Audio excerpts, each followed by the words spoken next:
You are listening to 52 Ways, a podcast by Scott and Christian Milford.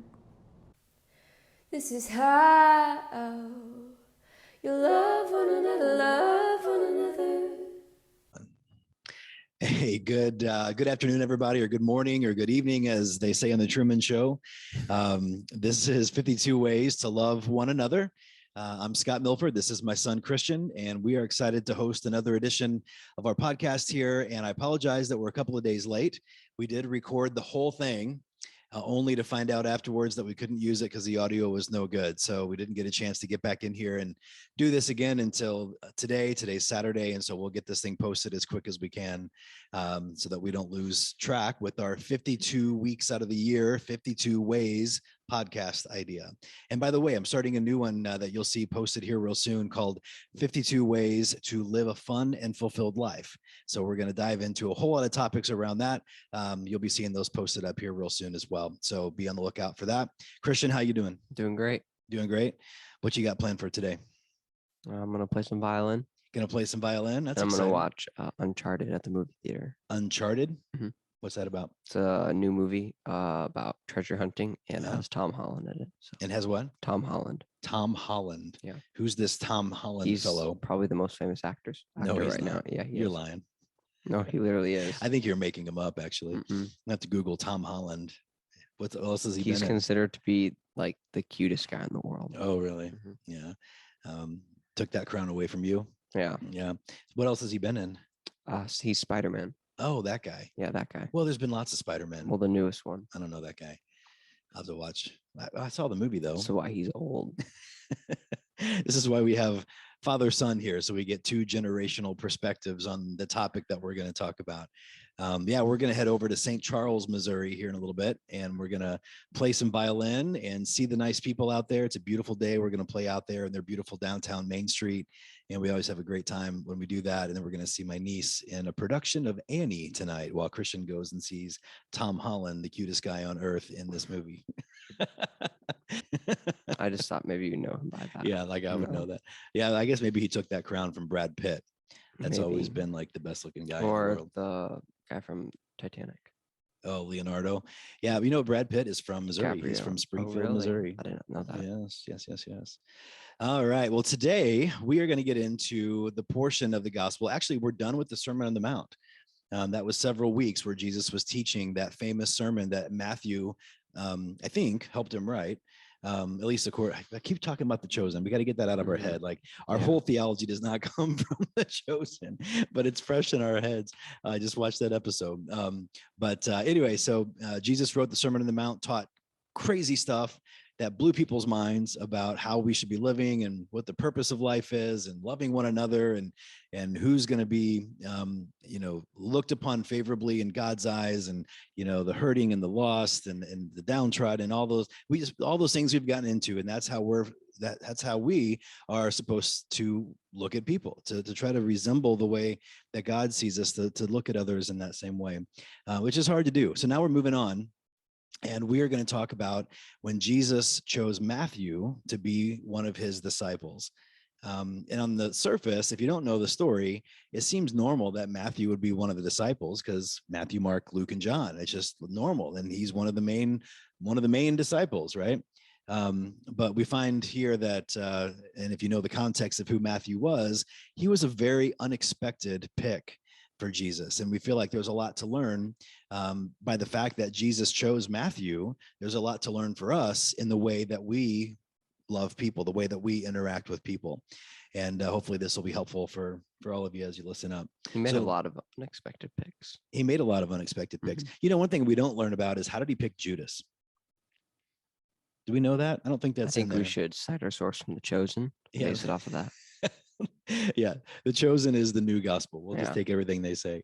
No, we won't. But I wonder what that is. But there are lots of interesting picks. We talked a few weeks ago about Jesus choosing the fisherman, and a very common man, uneducated fisherman, to be his first followers, his first disciples, where he said, "Come and follow me." And they said, "We're in." And they dropped everything and went. And that's what Matthew does here. So let's take a look. So we're in Matthew chapter 9, verse 9. And it starts out by saying, as Jesus was walking along, he saw a man named Matthew. And Matthew, of course, here refers to himself in the third person, right? Yeah, as we often Be do. cool. Yeah, that's a Seinfeld. Did you know that? No, I didn't. Yeah, there's a Wait, famous. let me guess who does it. Well, it's a character that doesn't show up again. Oh, okay. Jimmy is his name. They're playing basketball at the gym or the Y, and he goes, Jimmy scores 2. Jimmy takes him to the hoop. Jimmy's down because he got hurt at one point. Jimmy's hurt. Is that a reference to something else? No, it's just Oh. it's just this funny thing. It became a bit of a pop culture thing where people would like say Jimmy this and Jimmy that. Mhm. But it's a very funny episode. If you've never seen it, we'll have to I show it to you. haven't. I've been watching Seinfeld again. It is just absolutely brilliant. No doubt about it. Okay. But the gospel is more brilliant. So let's get back to Just that. by a bit. Well, just by a bit. Okay. So he sees a man named Matthew sitting at the tax collector's booth because he was a tax collector. He wasn't just hanging out there for no reason. And Jesus said, follow me and be my disciple. Jesus said to him. So Matthew got up and followed him. And just that alone is nearly miraculous. And the fact that Matthew so quickly made the choice. I think he had already made the choice. He was wanting Jesus to connect with him. He had been observing Jesus from afar. And he was ready to say yes. He was knocking on the door, as it says in scripture, knocking on the door, and Jesus came and found him. And I think that's a beautiful part of this. But follow me and be my disciple. And so he left everything to follow Jesus. Now, Christian, what did he leave? Okay, so people always make this like the super long story about like tax collectors. I think everybody knows what tax collectors Give us were. good volume, buddy. Okay, they were hated. Nobody liked them because they took extra money. That's like the long story short, right? They did. They were Yeah. crooks. Yeah. Okay, so they did that, but they were really smart with money and math. Probably even smarter than me in that. But Humble pie. they over probably there. didn't know pre-calc though. No, yeah. I don't think Matthew knew pre-calc. No. So I guess I'm smarter than him. But you're not as much of a crook. So what No, did they do? Maybe I am. I don't know. Yeah, maybe. What did Sorry, they do? what to was the be- question? Well, why was he so despised as a tax collector? Oh, because he took extra money. So actually, I think this is actually something that people probably didn't know. What? So, yeah, like I said, everybody, like a lot of pastors, they talk about like how tax collectors are hated. But the way that tax collectors worked were like Jewish people would go to something kind of like an auction, and they would say, okay, in this region, what? Go ahead. Okay, do you know this? Yeah. Okay, maybe people do know about this then. Go ahead. Okay, people, these people would go into an auction like state. Yes, auction. Kind of an I don't know auction. what I'm Yeah, like talking there was a about. bidding war. Yeah, it was a bidding war Yeah. about who could say that they brought the most money into. Well, who would promise to bring the most money from a certain region? Yeah, and then whoever promised the most money, they were given the job temporarily, and then if they're able to get that amount of money every time, then they were able to keep the job. So then they always did high taxes, and then if they were able to any extra money that they promised, they could just keep. And of course, a whole region giving money, there's going to be extra money, and that's going to be a lot of money. So they could just choose how much they were going to mark it up. If somebody owed, 1,000, what was the currency back then? Not denari. I don't know. I can't remember now. There's a guy with Julius Caesar's face on it. Yeah, well, there's that. Yeah, the gold coin, the coins. Is it dinar? It might be. I should know that. I'm blanking out. Anyway, so whatever the currency is, not the ruble. No. Definitely not the ruble. Whatever the currency was, they would mark it up, whatever percent. They just felt like marking it up, and then they would pocket the difference. It's like if Walmart general managers could just say, you know what, I'm going to charge an extra 20% for everything and pocket the rest. And the thing they have the right. There's a difference between taxes because there's a difference between that. Sorry. In retail. And Well, no, the so there's a concept difference between applies. taxes and just buying something off the bat because you can go to Target or something like that. That's why there's something called the market. You know all this, but I would competition. Yeah, I would compare it more to We're because getting into economics here. there's a difference between tax collecting and There buying is. something at a store that you can buy stuff at another store because you understand. had to do this tax collecting. Yeah, you you don't had- have to go to Walmart. Yeah, he had the ability to throw you in jail or have you put to death if you didn't pay your taxes. Mhm. And there were Roman soldiers there to enforce anything that Matthew said. Now, here's the kicker. Matthew was Jewish. So he was doing this to his own people.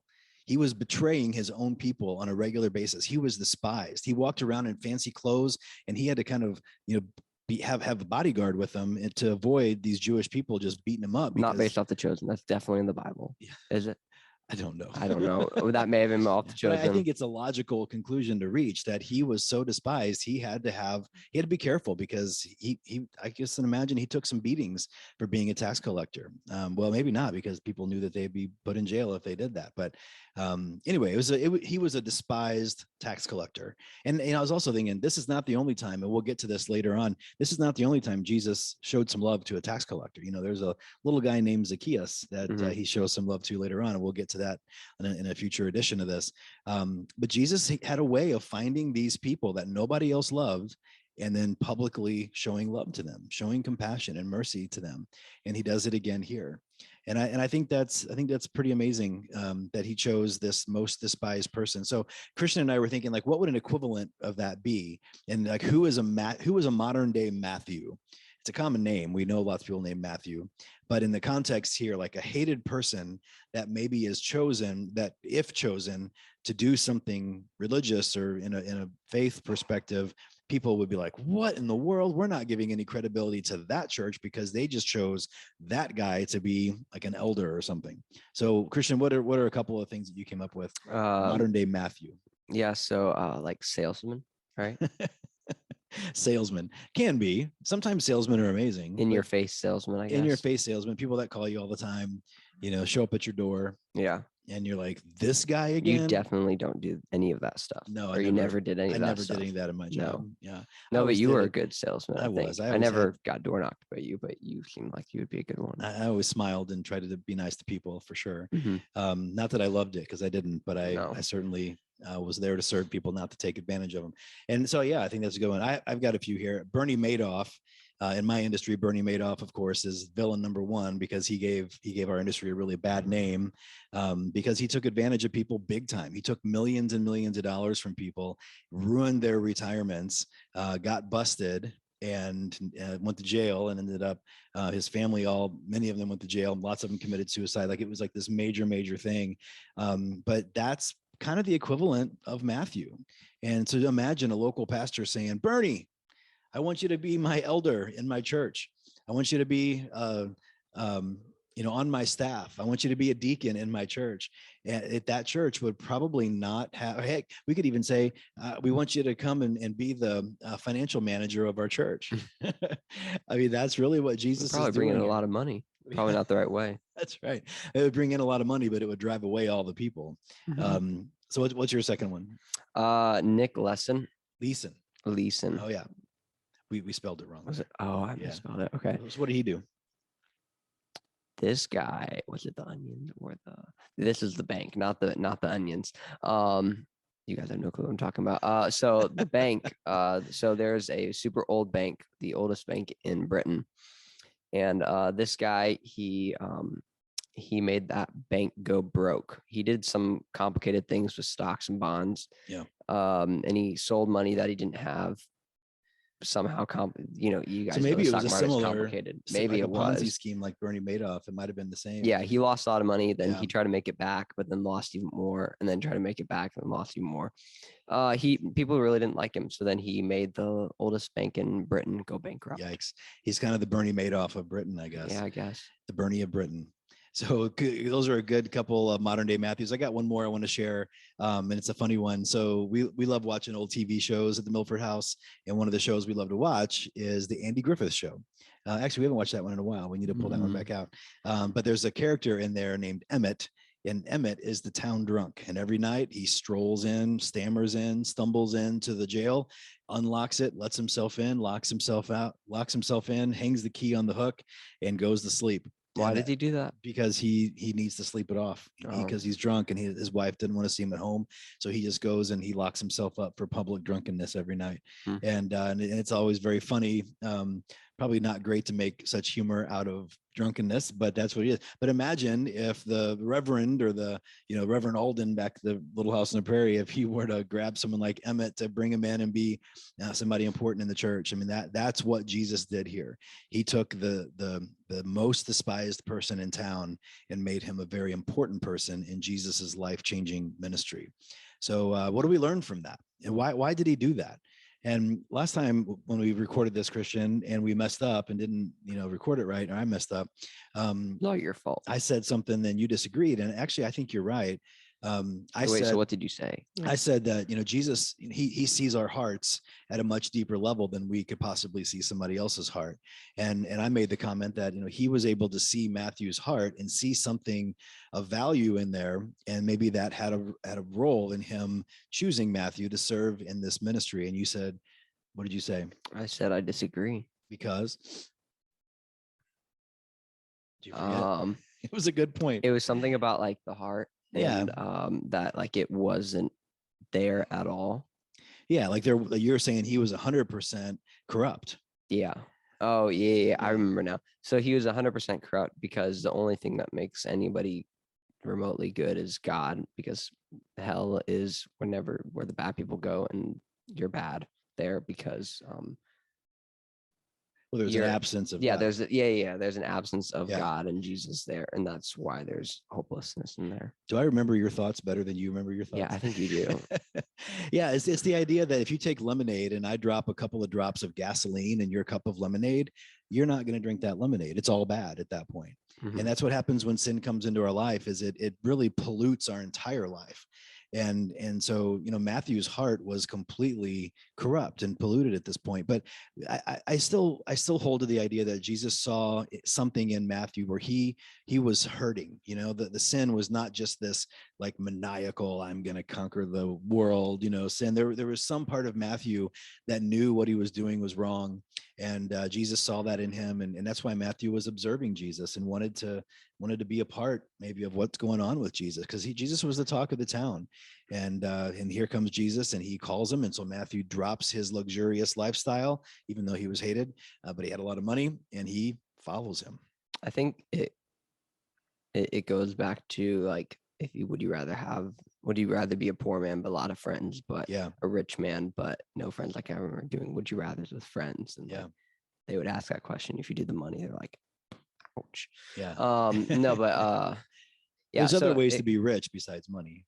And that's the idea. I'm talking about money, like right. In that sense. But I think Matthew, I don't think he had any friends. His parents disowned him. He wasn't allowed to go into the church.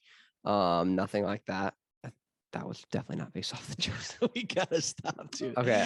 We're gonna stop watching those episodes. It makes us. Yeah. Yep.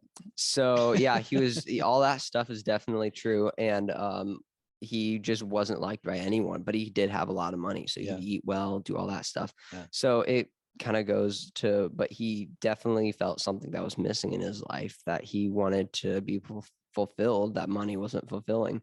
So he probably wanted a friend or something like that. And what a statement that made with Jesus choosing him. And now the other disciples were like, what, are you crazy? Or this guy?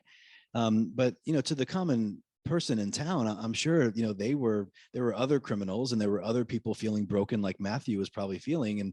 And that has to tell everybody else, okay, if Jesus chose him, then there's hope for me too. Mm-hmm. So I think it made a really large statement.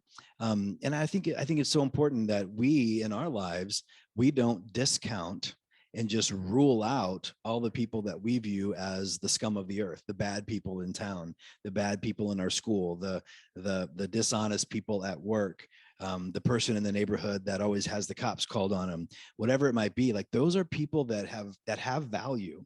And if we are going to follow the example of Jesus, then we have to recognize that even people we don't like, even people that are easy to dismiss as a waste of blood, as they say, that they still have value in God's eyes, and they still need the opportunity to see what the love of Christ looks like in their life. And that's what Jesus is doing here. He's modeling that for us. I also think there were some concrete reasons. Matthew was very smart, so Jesus was able to use his smarts in a lot of parts of their ministry, I'm sure. And there's some specific reasons. He was able to read and write really well, which we needed one of the disciples to be able to do that. And we had a couple, John did as well. But we needed somebody to document all the things that were going on, and so Matthew was able to do that. So there's some practical reasons for it as well. But I think Jesus answers this question that I love that Andy Stanley hits on so often. Andy Stanley is a pastor of a church down in Atlanta, Georgia called North Point Church. And the question is simple. What does love require of me? And in various situations, love requires very different things. Sometimes it requires, a hand on a shoulder. You can see my hand reach into Christian's screen there. Sometimes it requires requires you to say no to somebody. Sometimes it requires you to discipline somebody or to withhold something from somebody. Sometimes it requires you to call the cops on somebody. Like there's difficult things that love requires of us.